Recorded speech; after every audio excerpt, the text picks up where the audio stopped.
Before you begin this course, you would be smart to really wrap your mind around all that is involved and required of you. This is a challenging course, to be sure, but it doesn't have to be stress-inducing or overwhelming. Studies show the more informed your client is about presenting problems, the more successful she will be in growing beyond them. Same holds true for you as a student. The more you know, the more you'll grow. So, this introduction to the course, along with the Getting Started and Orientation page of our course website, will give you all the information you need to thrive in social work research. Our course will give you important clinical practice skills in research methods and statistical analysis, which will not only enable you to professionally serve your clients using evidence-based, theoretically founded interventions, but will also put money in your pocket given your newly developed skills as a practice or program evaluator. When we designed this course for you, we set important course goals. Through lecture, reading, and discussion, we intend for you to become critical consumers of social work knowledge, be competent in research, appreciate and practice evidence-based, theoretically founded interventions that arise from empirical research, and have a solid foundation of methodological and analytical skills to succeed in advanced research coursework. In this course, and the entire MSW program, in professional clinical social work practice, indeed in your entire life, critical analysis is crucial to understanding, evaluating, and acting in a complex world, engaging human behavior, and solving human problems. The first part of our course fosters your critical thinking skills through developing evaluation of research and the social science literature. In the second part of our course, you will develop knowledge and skills in data analysis and your capacity to use the power of statistical methods to interpret evidence relating to social work practice. You'll gain understanding of how to disseminate empirical findings to our profession, which is an ethical obligation you will hold as a clinical social worker.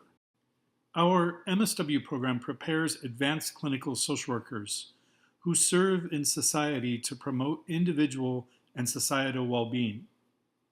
Derived from the mission of the Catholic University of America and that of the National Catholic School of Social Service, the MSW program has 8 goals that across the curriculum lead to the development of our students as some of the best professional social workers in society. It is an obvious goal of the MSW program to educate social workers who will promote the well-being of their clients at the micro, meso, and macro levels in the social environment. The mission of the Catholic University of America and the values of the profession of social work are a natural fit. The curriculum of the MSW program enables our students to integrate the two, especially in valuing the dignity of all people as bio-psycho-spiritual beings. Client empowerment and a strength-based approach are at the heart of social work practice with clients at all levels, in all settings. The MSW program provides our students with a theoretical foundation of knowledge and the associated skills of empowerment practice. Society, unfortunately, continues too often to oppress vulnerable populations and is, sadly, resistant to achieving positive changes for far too many groups of people who are targets of discrimination, prejudice, and hatred. Our students are challenged in their coursework to see the value conflicts inherent in our society and around the world. All professional social workers share a rich and a storied history of promoting social and economic justice, enhancing health and well-being, and contributing to the common good of society. Students in our program are trained in and from this tradition of helping, as well as provided experience in developing their own practice of social and economic justice.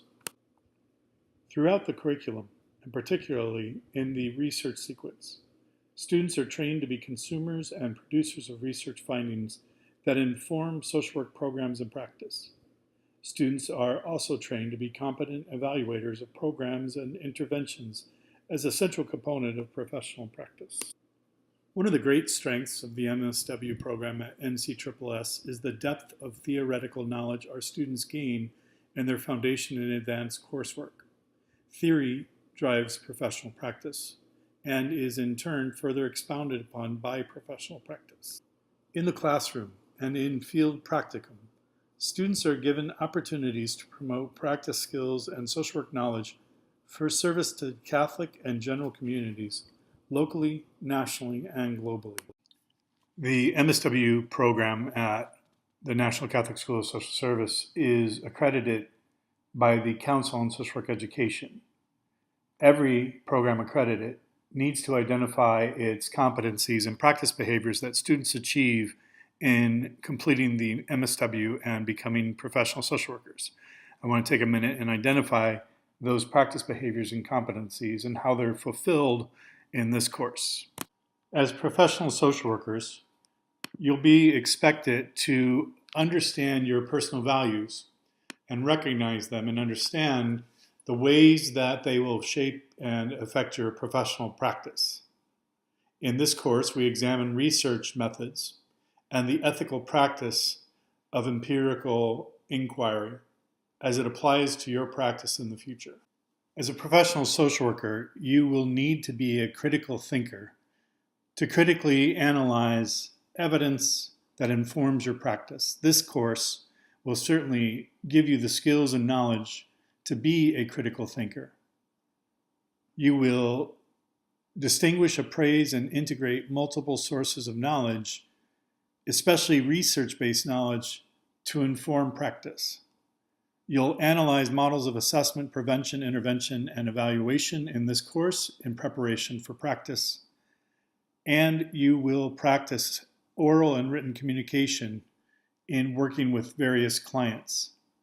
As in all professional social work practice, being a research methodologist, searching for evidence that informs your practice means that you have to be concerned about human diversity in all its expressions. Our research must be inclusive to all our clients.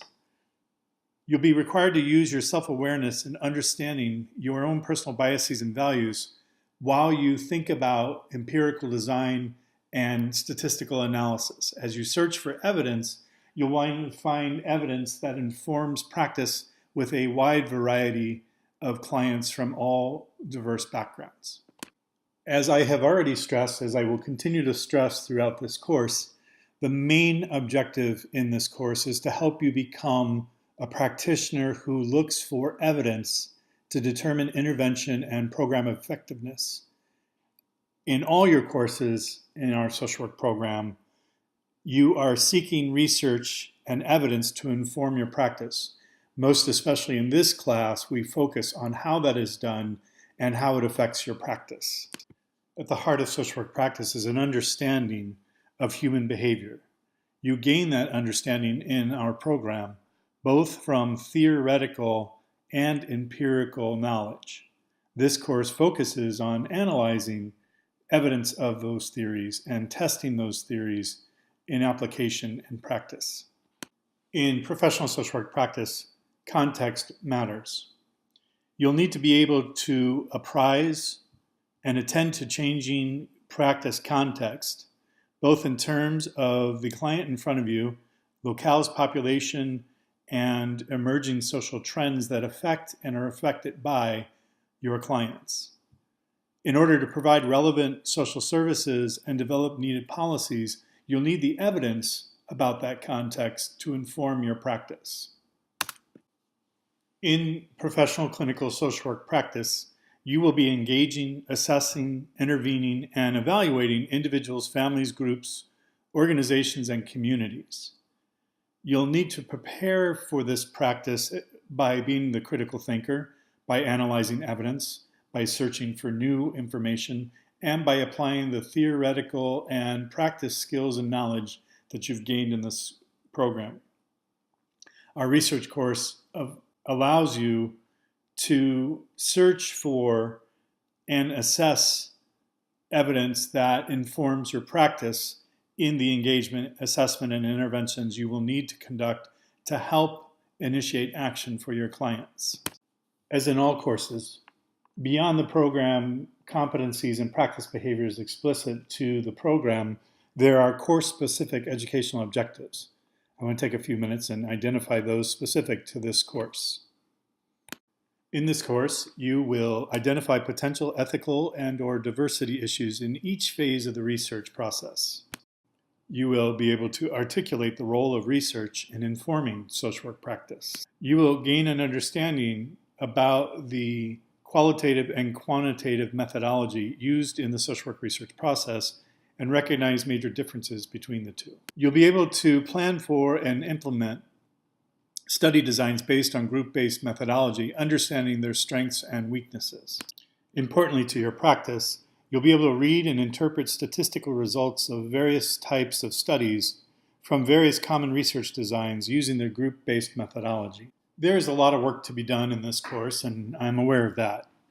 Nothing is without central purpose to your understanding and gaining skills and knowledge of research and empirical evaluation of evidence to inform your clinical practice. It's important that you attend to these assignments with great care and attention. You're going to formulate a research problem pertaining to a population need. You're going to identify conceptual or theoretical perspectives underpinning the research problem. You're going to be able to formulate a research question and testable hypotheses. You're going to distinguish between the independent and dependent variables and the levels of variable measurement in research design. You're going to distinguish between reliability and validity of measure scales and instruments. You're going to distinguish probability and non-probability sample selection of study participants. You are going to describe and distinguish between different methodological group-based design. You're going to identify and critique strengths and weaknesses to internal and external validity and different group-based designs. You're going to recognize and describe ethical issues pertaining to ethical conduct of research with different populations. You're going to recognize and describe ways to protect at-risk and vulnerable populations when conducting research. You're going to recognize and distinguish common statistical techniques used for investigating different kinds of research questions, and you're going to interpret results of various statistical techniques. You have 3 required texts that you must obtain and own, read, and understand in this course in order to succeed, but also to assist you in your clinical practice. The Practice of Research in Social Work by Engel and Shute, Statistics for People Who Think They Hate Statistics by Salkind, and the Publication Manual of the American Psychological Association, which you should already own. All right, so let's talk about what you really want to know in this introduction, which is what are you required to do and how do you do it, and how will you achieve your grade in this course.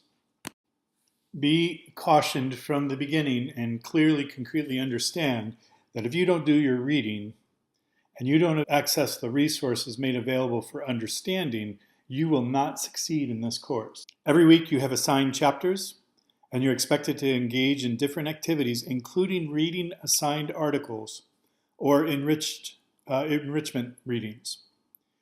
It's important to realize that you may need to read each chapter more than one time, and sometimes you'll have to reread what you've read. It's also a good idea to take notes when you're reading. You'll have graded quizzes and you'll have other assignments that will require you to bring that understanding with you. At the beginning of this course, I'm going to assign you to a pair of students. You will work with your partner in weeks 1, 3, 5, and 7 in solving problems in answering questions together. You'll need to do your reading independently and then work together online to solve the problems, answer the questions, and submit a short, brief response to each question. This is going to require you to cooperate together and to work together to ensure success as a pair. I will not grade you individually on this assignment. I will grade you as a paired partnership. Clinical social work practice is about working with groups, being a successful group member, and relying on other members of the group to participate and support in collaboration. Thus, you will be assigned to a small team where you will hold a group discussion in weeks 2, 4, and 6. You need to come to these group discussions prepared, armed with knowledge and information gained from the readings, as well as your own life experiences. You will contribute an original post at the beginning of the discussion, and you will respond to other people in the group who have posted. You must both post originally, and you must respond to other posts in depth with thought in order to succeed. I will be grading the group as a whole, but you will also be evaluating each other to determine the success of the group. Each week, to ensure that you've gained comprehension of the knowledge and skills that you've been taught, you'll take 8 practice quizzes and 8 graded quizzes. The practice quizzes are in the true, false, or multiple choice format from the chapters covered each week in both textbooks. You can take the practice quizzes as many times as you see fit, and you can take them before and after you read the chapters to see how much you know and how much you've gained in knowledge. This is meant to help strengthen your learning and skills along the way. The practice quizzes are open book, they're ungraded, they vary in length, they often have up to 40 questions. The graded questions consist of 30 questions in true, false, multiple choice format on the topics covered. These are graded. You get 1 question at a time. They're randomly presented from a pool of questions, and you will need to complete the quiz when you start it. The graded quizzes typically are available to you between Friday and Sunday at the end of each week. By the end of the course, you will, in your group, conduct a scholarly critique of a research study presented in a research article. The assignment has instructions, and you'll address all aspects of the research from the social problem, literature review to methodology, results, and discussion. This paper is due on the final Saturday of the course by the end of the day. As I'm sure you're aware by now, given how far you are in the program, there are resources to help you and support you in completing this course with success. Both the library and the Writing Center have staff available to you through their online connections to assist you. As well, of course, we have Ken Kalani, our writing instructor, who can help you in writing your papers. I'm also certain that you're familiar with and have practiced the APA formatting in academic writing. This course absolutely requires you to cite appropriately and use the APA guide for grammar, syntax, logic, and formatting in addition to citation. If you have need for practice or clarification, the syllabus provides you with links to various guides for the APA formatting. Your grades on all assignments and your grade in the course will be based on the Catholic University of America's grading policy, which is described in the graduate announcements. I hope that you've been made aware of and are familiar with this policy. Full credit will not be given for assignments that are submitted late. No credit will be given for assignments submitted after they have been reviewed in class. In this course, the appropriation of ideas through plagiarism, cheating, or fair use violation represents the intellectual theft of ideas. Academic integrity involves assuming responsibility for generating your own ideas as a critical thinker, as a budding professional social worker, creating your own assignments, and valuing the intellectual contributions of others through the correct attribution of reference-cited material, as well as through fair use of material from other sources. If you are guilty of plagiarism, you will fail the course. Your expectations for academic honesty are greater in the graduate program than in your undergraduate program, and therefore the presumed sanction for dishonesty is likely to be much more severe, including leading up to expulsion from the program. And the bottom line, do not plagiarize any portion of this course. Do not copy discussions from other sources, including other students. Use your own thoughts, words, and ideas. Where you use the ideas or where you quote directly from others, make sure you cite appropriately. Ignorance of citation will not be an excuse for the failure in plagiarism. Finally, let's look ahead at the coming weeks and what you'll be learning in this course and how you will achieve the learning objectives. In week 1, we introduce the course to you and cover the rules of ethical conduct in research for social workers. Week 2's learning unit introduces you to the process of measurement and quantitative research. In week 3, you learn the methods of data collection and sampling. Week 4 covers causation, elements of quantitative research design, experimentation, and the strengths and weaknesses of group-based research design. In week 5, you learn about quantitative survey research, qualitative focus groups, and application of descriptive data analysis. In week 7, we focus on testing association between variables and correlations in variable relationships. Finally, in week 8, we focus on making group comparisons using t-test and ANOVA test, which are statistical tests of relationship, and drawing conclusions about studies. Let me finish this introductory video by encouraging you. This is an involved and challenging course, I know, but I have taught this course, or a course like it, at 4 universities with literally hundreds of students. Students succeed because they do the reading, they pay attention in the assignments, and they collaborate together in completing their projects. If you are a good time manager and you work ahead and steadily, you will succeed in this course. If you try to take the quizzes or complete the assignments without doing the reading, you will not succeed. Not only will you fail, but you will fail your partners and your group members. I encourage you to work steadily and methodically, reading, taking notes, and doing the assignments, not waiting to the last minute to complete the work you have assigned to you. You need to succeed in this course, as you won't succeed in advanced research methods next year if you don't succeed in this course this year. As always, I am available to you. As I said in the beginning of this lecture, you can call me on my cell phone, you can text me, or you can email me to set up an appointment to talk. Please do be in contact with me as you need. I wish you well. I look forward to joining you in the learning journey, and now we start our course.